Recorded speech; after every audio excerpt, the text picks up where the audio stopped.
Krásný dobrý den. Na žádost mých sledujících dělám toto video, které bude sloužit jako krátký úvod do kvadratických rovnic. Povíme si, co jsou to kvadratické rovnice, jak se počítají a kolik mají výsledků.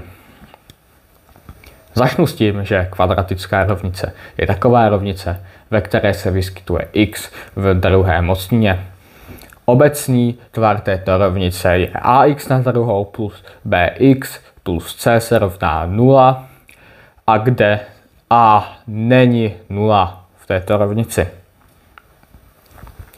A kvadratická rovnice se ta rovnice nazývá proto, jelikož to x je na druhou a kvadratická to je z latinského quadratus, což znamená čtverec. A já už si myslím, že všichni jsme schopni si tu souvislost uvědomit. Co by to bylo za video o rovnicích bez grafu? Tento graf já mám obzvláště rád, jelikož obsahuje parabolu. Ta parabola nám poví výsledek nebo i v některých situacích výsledky.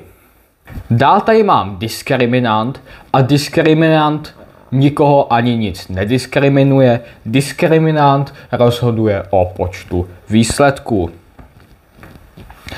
Toto je vzorec, se kterým se diskriminant počítá, a když je diskriminant větší než 0, tak parabola protíná osu x ve dvou bodech a tím pádem jsou dva výsledky. Když je diskriminant roven 0, tak tím pádem se parabola osy dotkne a je jeden výsledek.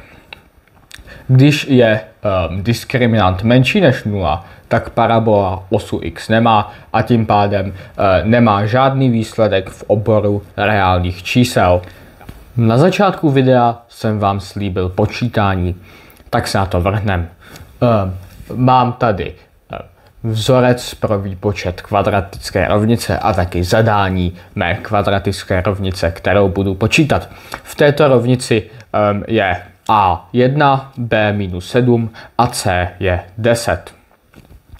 Začnu tím, že si vypočítám diskriminant, což udělám následovně. D se rovná a pak si to tam musím dosadit do vzorce, takže D se rovná minus 7 na druhou minus 4 krát 1 krát 10,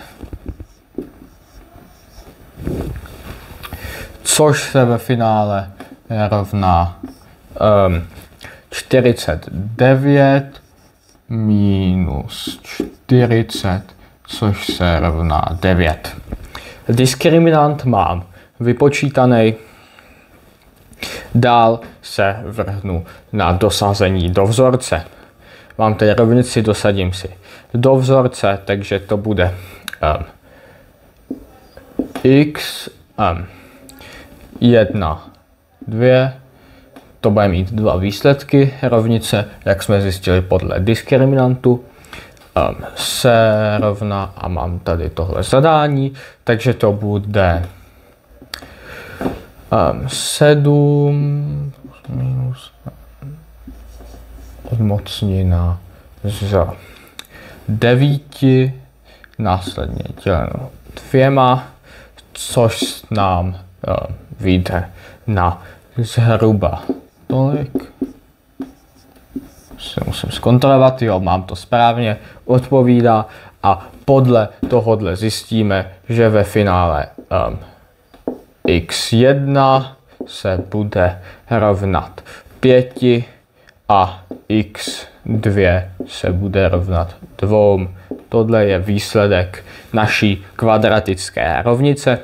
Kdyby jsme si teď tady udělali parabolu, tak v těchto bodech by ta parabola protínala osu. Doufám, že jste si z tohoto videa odnesli nějakou zajímavou informaci o kvadratických rovnicích a tím se s vámi loučím.